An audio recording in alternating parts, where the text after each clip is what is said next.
Senator, how are you going to unite Utah voters to get behind your vision? I mean, we're a Super Tuesday state now. We didn't Believe me, I know that. I'm here. I kind of got that idea.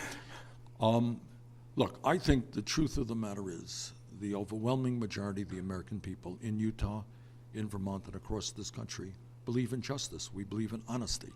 I think there is widespread embarrassment in Utah for a president who lies all of the time, and I want to congratulate. Look, Mitt Romney and I have very little in common politically, but I will give him credit for having the courage to be the only Republican to do the right thing and to vote for Trump's impeachment, and that took courage.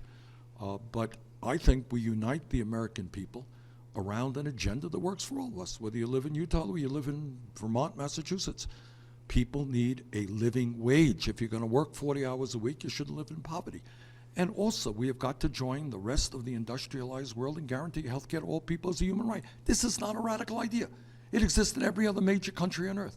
Meanwhile, we're spending twice as much per capita on health care as other people. People cannot afford health care. Those are ideas that bring us together. But Senator, you want health care for everybody. You also have talked about maybe college education for everybody. Yeah. And the question always comes back to you, how are you going to pay for it? I will tell you how we're paying for it.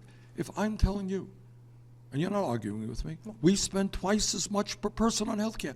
The average family in America spends $12,000 a year in premiums, in deductibles, and out-of-pocket expenses. We are paying for it.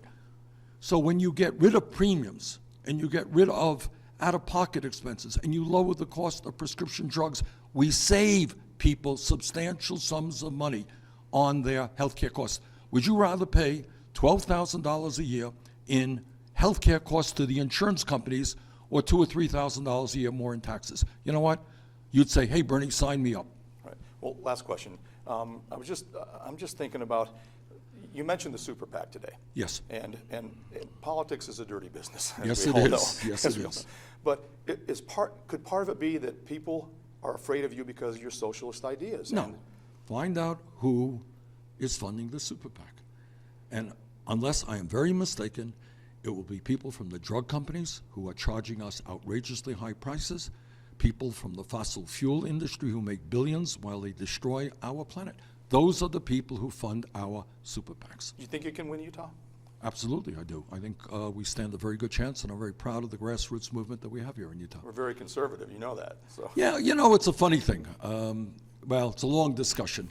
I got 25% of the Republican vote in the state of Vermont when I ran for the Senate. And sometimes one of the things that I get concerned about in this country is that we are not talking to each other. So I think conservatives and progressives may have a lot more in common than people think. And I think sometimes, well, I think we can and we should talk to each other. Thank you, Senator. I appreciate your time today. Good luck.